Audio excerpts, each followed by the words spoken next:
Introducing the Nokia FastMile 5G Gateway 7. This is our new modem for 5G wireless Max broadband plans. It also supports our 4G wireless and fibre broadband plans, so you can seamlessly switch to a different broadband technology later. With Wi-Fi 7, the modem offers enhanced reliability, improved performance, faster speeds, and the ability to connect more devices effortlessly. Our highest spec modem, which is future-proofed for subsequent 5G network enhancements. The modem arrives in an eco-friendly and 100% recyclable box. There's no single-use plastic included. To find the best place for your modem, download the Nokia Wi-Fi app from Google Play or the App Store. Then use the map at spark.co.nz/max-wireless to find your closest cell tower.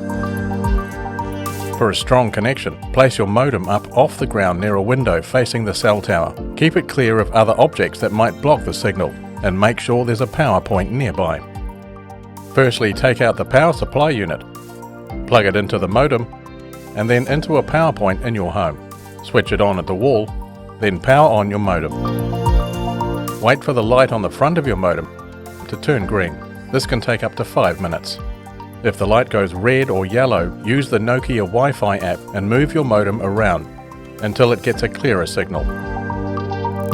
Once you have a green light, you can go ahead and connect your devices to the Wi-Fi. The Wi-Fi name and password are on the bottom of the modem. To connect WPS-enabled devices, such as wireless printer, use the WPS button located on the side of the modem. If you want to change your Wi-Fi password, set up guest Wi-Fi, or manage your other settings, you can do this in the Nokia Wi-Fi app. Any issues, or if you want to set up on fibre, check out our help guides at spark.co.nz/modem. You can also test your broadband connection in the Spark app.